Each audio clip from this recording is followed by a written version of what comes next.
Well, in recent weeks, we've seen a disturbing trend right across the West. Previously sympathetic Western governments, Europe, Britain, even the States, are beginning to turn against Israel. What is going on?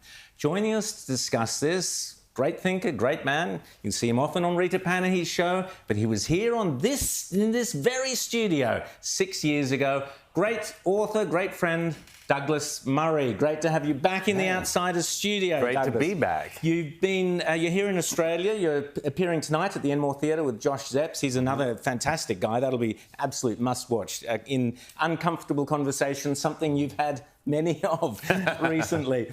One in particular I want to ask you about what's going on with David Cameron in particular and Israel. Your reporting from both Gaza and Israel in the aftermath of October 7th was superb. Let me just say that.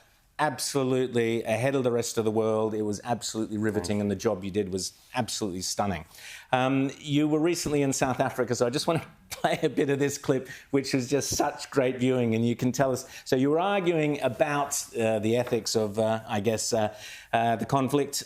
Just have a look at this debate. Our views might differ, but the facts are the facts, and I want to pick you up on something you just did. I'm interviewing you. I know, but Yes. I think you're uninformed. No. So let me just. You are uninformed Oh, because really? first of all, Yes. you didn't say that Egypt is blockading Gaza. Secondly, you claim that Israel. I'm talking about Israel here, and I want to move. It's I want very to move on convenient from for this. you to mention Israel Oh. because you've clearly got an animus here. Israel is making people more and more increasingly militant. So what is happening at the moment? Israel's making people more militant. Is not working. Do you All think right, that Hamas let's is go making back- people more militant or not? Let's go back to the ICJ. Do you think that Hamas is making statement. people more militant or not? Well, it's a catch-22, Oh, isn't I it? see. So, Douglas, why does the West, so many people in the West, struggle with this moral equivalency? They can't see the difference between the horrors and the evil of October 7th and the necessary self-defence that's taking place in Gaza. Why is the West so conflicted or confused? Well, I'm not sure that lady in question represents the West. She's a South African journalist who, it turns out, used to work for Al Jazeera. So when she said, she said to me, I used to live in the region, and then I worked out, Doha from the Al Jazeera studios, where even on a clear day you can't see Gaza. So she's not emblematic, but she might be emblematic of a type of person in the West who just, everything's always got to be about the Israeli response. It's never on the initial crime that's committed, you know. These are people who, to coin a phrase, always mix up the firefighter and the fire. You know, Hamas started a war, and there's consequences for starting a war, in my view. And there is no law of war or nature that says you can start a war, massacre innocent civilians in their homes, kill young people at a rave, and then the moment you start to lose the war that results, say, actually, look, let's hang off, guys, let's call it a draw. No such thing. And actually, as one of the members of the war cabinet in Israel the other day said, Benny Gantz, there is no point in putting out 3/4 of a fire. You either put the fire out or you don't. You don't put out a bit of the fire and then leave it burning. Extinguish the whole thing or there's no point. And in the case of Gaza, extinguishing the whole thing is destroying Hamas completely, making sure they are never again operationally capable. And yet David Cameron, the British, are already talking about arms embargoes to Israel. David Cameron, British Foreign Minister. Hang on, Lord Cameron to you and me. Lord Cameron, I'm sorry, Douglas. And Joe Biden, similar thing around Europe. They're putting a lot of, they seem to basically be saying to Netanyahu, in the case of Chuck Schumer, you leave, which is disgraceful. But in the case of Cameron, don't finish off the job. Yeah, by the way, I mean, the amazing thing with the Americans pressuring Israel is that the Democrats are pressuring Israel because they believe that the conflict could have a result in dampening down some of the vote, mainly in Minnesota, I think, in November this year. That's pretty weird. I mean, if I don't know, America was at war, and, you know, this country, Australia, is a great ally of America. But if your government were to call up the Americans and say, now, look, I know you've got a war on and you're defending your people and everything like that, but that our polling's not great in Adelaide, so would you mind stopping? I mean, who would do that? Who would do that? If Benjamin Netanyahu called up David Cameron and said, now look, you know, we don't agree with British foreign policy on some stuff and our polling's bad in Caesarea, well, what kind of a way is this to act? So the first thing is, yeah, the Americans are doing it for some rather cynical and short-term domestic political reasons. But the David Cameron one, I mean, Lord Cameron, sorry. The Lord Cameron one is very, very strange. He has, I have to say, always had a pretty negative attitude towards Israel, in my view. In 2006, when he was Conservative Party leader, he said Gaza was a concentration camp. I mean, it's obscene, absolutely obscene. What concentration camp has beach resorts and free trade and workers coming in and out to work in neighbouring? Anyhow, look, I thought at the time, OK, he's an ignoramus. He'll learn, he'll grow up. It turns out that, you know, we're in this situation now. He's been brought back as foreign minister by Rishi Sunak, who needs some stabilisers on his rather unstable tricycle. and here he is saying all these things to Israel about how it should behave. You know, and I have a pretty straightforward one to this, which is I want to hear not very much from a British Foreign Secretary giving advice to Israel, as long as the Foreign Office in Britain continues to have utterly insane views towards Israel. And I'll give you one very quickly if I can. The Golan Heights, as you know, strategically incredibly important, captured by Israel 50 years ago, part of Israel, one of the most beautiful bits and one of the most advantageous bits for any enemy of Israel to be on. The official government policy of Britain is that that is occupied territory. Now, look, the only person you could give the Golan Heights to is Bashar al-Assad, who's killed about 700,000 Muslims in Syria in the last decade. I mean, it's true that maybe he needs a little bit more ground, in his view, to kill people on. But the idea the British Foreign Secretary holds to a view that the Golan Heights should be given to the Assad regime of Syria is, in my view, insane. And until the British Foreign Office sorts out things like that, I treat all the advice they give with more than a pinch of salt. Rita. I'm interested in your views on what's happening in Australia. You wrote recently about Sweden, their left-wing government having mass migration and having all sorts of unintended consequences, going from this peaceful paradise to a country now. I think Sweden's the second most bombed country that is not at war. They've got bombs going off all over the place. And we've got a left-wing government in now. We've just had more than 500,000 net migrants come in a year. It's an incredible surge to previous years. What do we need to be mindful of, and what lessons are there from Sweden, which really had an open border policy different to what we've seen in Australia? Yes, no, it's amazing, Rita. I mean, as you say, this is... in 2015, the Swedes opened their borders. They said it's incredibly important to be open-hearted and generous to the world and so on. But what they did was, as we just heard in the previous segment, they did what a lot of governments have been doing. You effectively punish people who come to our countries legally. You punish them and you incentivize people who break the rules and come illegally. And that's happening everywhere, from Sweden to America to Britain and Australia. It's an astonishing mistake. But yes, I mean, as Rita says, you know, you have this crazy situation. Like Sweden, you know, do you remember the old days? We all used to talk about Sweden, always a Scandinavian option for everything. Anything in life could be improved by referring to Scandinavia. People would say, oh, well, the Swedish this, the Danish that, whether it was a hot drink or a way to feel good or a policy. It was always about Scandinavia. And then, as you say, Rita, you know, you get this situation where you have now Sweden, the second largest number of bombings of any country not officially at war, only after Mexico. Only after Mexico. And if I'd have said to you 10 years ago, you know, what do you think about when you think about Sweden? Like me, you'd have probably said, well, you know, I know, hot drinks, overpriced food, but you know, nice people, or rather cold. You wouldn't have said, oh, grenade attacks.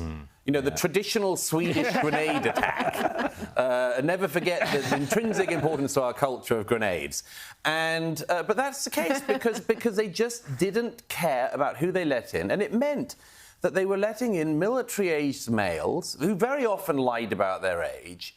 And, none of this, there are legitimate asylum seekers in the world. Those people are completely stripped of their capabilities and their rights. When you allow, as I've seen this in Sweden myself, big bearded guys in their 20s who say, oh, I'm a child migrant, allowed into a school and so on, and they just lose control of everything. But, that's the thing with the migration issue. All of our countries in the developed world are struggling with this. There are millions upon millions of people in the world who want to come to relatively safe, liberal, democratic countries like this one, like Britain, like America, like European countries. And the question is, are we able to step up to that challenge and actually bring in people at a reasonable rate, or is that too difficult for our politicians? Great question. James?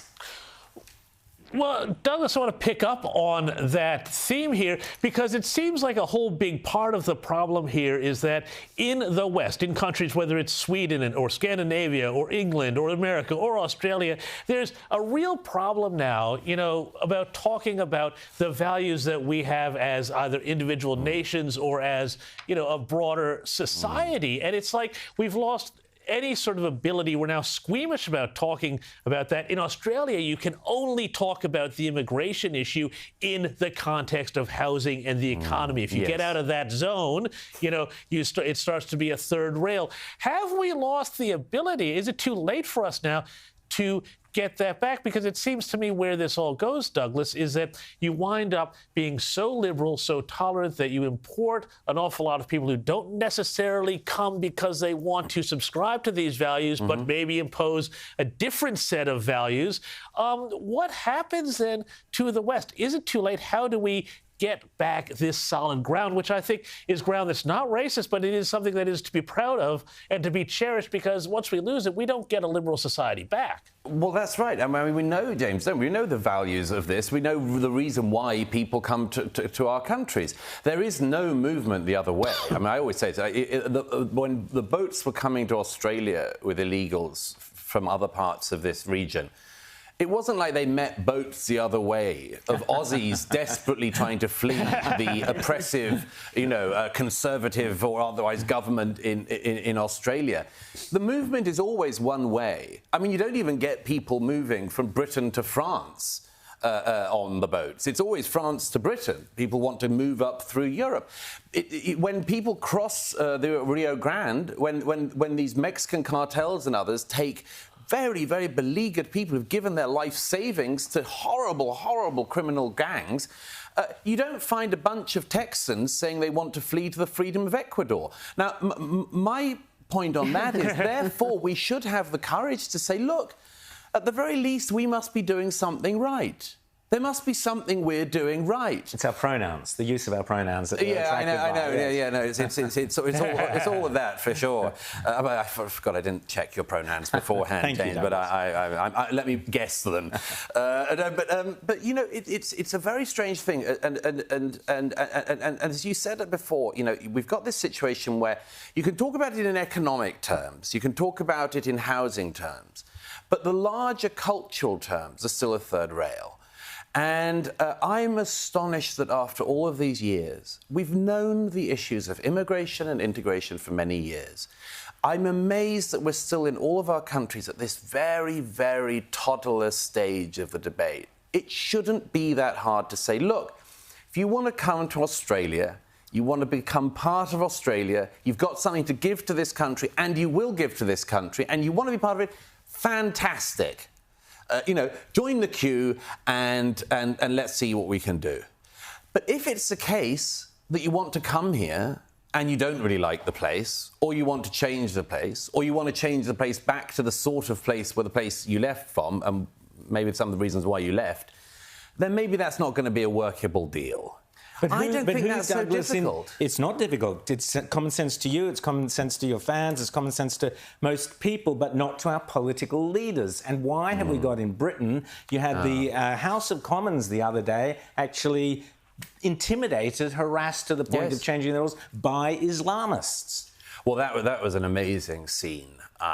Yes, I mean, effectively a mob outside of Parliament affected the workings of Parliament in Westminster. But, you know, the really interesting thing on that is the politicians, even after that happened, couldn't identify who had been doing the threatening.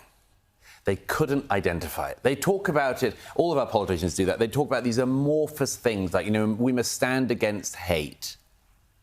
Okay, like, and then what? Like, yes. And who?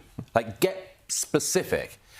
Who were the group outside Parliament? Who was it projecting slogans onto Big Ben whilst the democracy is at work and our representatives are meant to be voting? Who is it that our representatives feel a threat from? You know, and this can go wrong really fast if you don't identify it. I mean, you know, our politicians should be frank. Are they feeling terrible threats and changes to their voting processes because of people from Wales? Or is it like people who is it the people who live and work in Chinatown? You know, is that a place that members of Parliament shouldn't go? Let's be specific about it.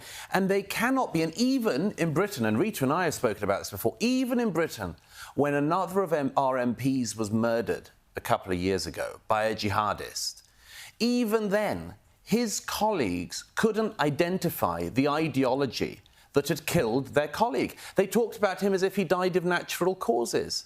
And I think they do a great dishonour not just to their murdered colleague and to themselves, but to the public when they can't be open and honest about that. You know, I think broadly speaking, a lot of our politicians treat us like we are incredibly febrile, easily riled up, dangerous mobs. You know, they don't trust the public.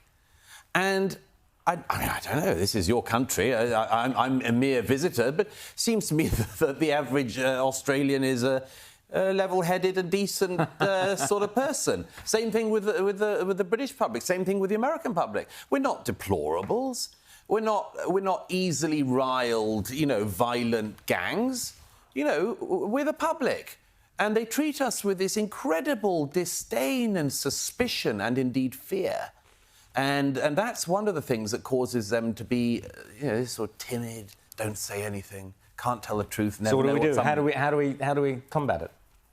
Vote the lot of them out. Start again. I don't know. I never like to interfere in any country's politics. I always just say, you know... Donald Trump has this week. He's interfered in our politics, made some comments. Yeah. So you can as well. You can as well.